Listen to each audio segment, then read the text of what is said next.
Because when you're an asshole, it doesn't matter how right you are. Nobody wants to give you the satisfaction. I know. Everyone wants people they like to be right. That's why popular people are fucking dumb. Tale as old as time. Do do do do do. She's no longer that fine. Damn, Jennifer Love Hewitt. You had some real great tits, and now you're just a harpy. Sorry, guys. But either ways, this is coming to us from Newsmax. Jennifer Love Hewitt recalls media's gross fixation on her body that she rode to, B-list stardom, okay? Like, Jennifer Love Hewitt was a name back in the 90s. And sweetie, without them sweet chesticles, no one would have given a shit. So to sit here now after the walls hit and, those calls for roles just dried the fuck up. Now you saying here, but her, I'm sorry, sweetie. Nah. Off that high horse, okay? Jennifer Love Hewitt attends a Paley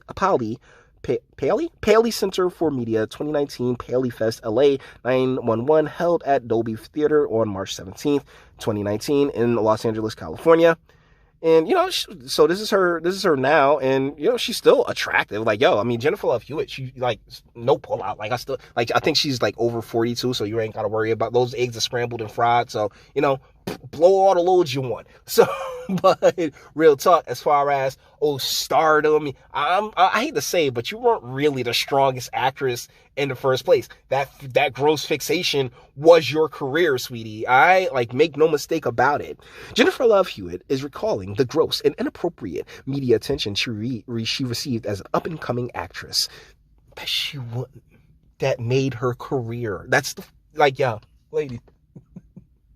I don't know when y'all do this on purpose, and I don't know when y'all just fucking around, but real talk, this is literally you being mad about, let's say you have, you've gotten a stock. All right, guys, I think we can, what's the name of this? Let's say you, as a Christian man, right, you put stock into Adam and Eve, and you made a whole bunch of money, and then you turn around and you're like, oh, Adam and Eve is terrible. It's like, bro, you already got paid. Cut it out. It's the same thing that paid you. The same thing that made you now want to turn around and be like, oh no, it sucks. And honestly, from the Party of Five cast, the one I really, really thought should have popped off was just the most beautiful thing in my eyes was Lacey Chabert. But she's doing Pure Flex movies now, so it is what it is. And she's not a great actress. No, she was just hot. She was just super hot when we were kids. At the start of her career, the Party of Five star received widespread attention for her body, which she says led to her being objectified by the media and getting more roles than you were probably qualified for, sweetie, because no one was really breaking their neck to see a Jennifer Love Hewitt movie. Speaking with Vulture, Hewitt admitted she would spend most of her interviews answering questions about her breast, watching the New York Times framing Britney Spears, in which part focuses on the media's treatment of Spears and other stars, caused all those memories to come flooding back to her. It's interesting. I just watched the Britney Spears documentary, and there's that whole section in there talking about her breast, Hewitt said. At the time that I was going through it, and interviewers were asking me what now would be incredibly inappropriate, gross things, it didn't feel that way. I was in barely any clothing the whole movie. For some reason, in my brain, I was able to just go, well, okay, I guess they wouldn't be asking if it was inappropriate. No, it was you being a young woman enjoying the attention. You love the attention then. You no longer have that attention now, and that's where the butthurt is, sweetie. The 42-year-old mom of one explained the attention began after she was cast in 1997's I Know What You Did Last Summer. In one scene, the actor was wearing a low-cut top. After the movie's release, her breasts were often brought into conversations by journalists because them titties look delicious. At a press junket for I Know or I Still Know What You Did Last Summer, I remember purposefully wearing a t-shirt that said silicone free on it because I was so annoyed. And I knew something about boobs was going to be the first question out of reporters' mouths, because they literally, that's the only thing that was your that was your claim to fame, sweetie. Like I said, if you want to go by face, Lacey Chabert had the way better face, but you had them big old titties. She explained, I was really tired of that conversation. With Heartbreakers, that was a big part of it. I was disappointed that it was all about body stuff because I had really worked hard on the movie to do a good job as an actress.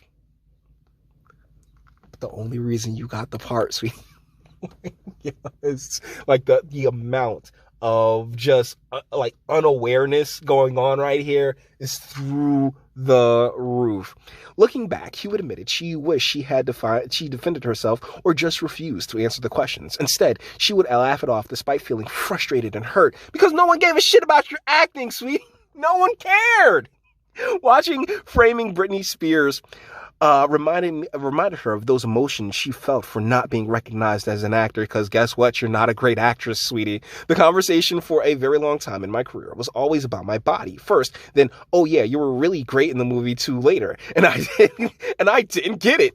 Well, shit. How you live 42 years and ain't figure out them titties was the only I didn't get it, she said. That's just what I looked like. And I was doing my job. I just started to prepare myself. Like, I know I'm doing an interview today, so I'll be pretty sure at least 20 or 40 minutes is going to be about boobs and body stuff. So we'll just get that out of the way, and then maybe they'll ask me something else. Hewitt added that she could now appreciate how things have changed in the past few years. So the rest of this sounds like a whole bunch of Me Too bullshit.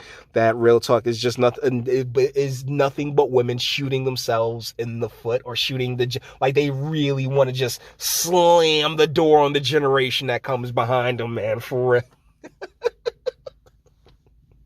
Oh, man. So with that being said, boys, we're going to bring this one to an end. All the internet stuff, if you like it, toss it a like, dislike, go ahead, do that too. Nobody's scared of you. Sub. If you enjoy my fantastic voice, you want to get videos like this every single day, share, because sharing is caring. And YouTube and Bitchute and like are the biggest fans of your boy over here for very obvious reasons. Bang the bell for notifications. Get something from Teespring. Check me out on Patreon as well. Links in the description. Actually go in the description box and do damage and speak. Let me know what you guys think in the comments. Like I said, this is literally just a case of biting the hand that feeds you, or like, you know, once you're washed up and no one cares anymore, having some sour grapes about that shit, because at the time, oh yeah, well, you know, you loved the attention, you enjoyed the attention, and now looking back on it, realizing that yeah, the only reason they cared about you was because of them titties is like, it might suck, I will admit, but hey, like, it's the reality of the situation, and you've gotten to eat rather well off of it. You know what I'm saying? Like, you're a name due to it. So you take the good, you take the bad, you mix them up, and there you have the facts of life. Until the next one, boys. Men, we don't know what we did.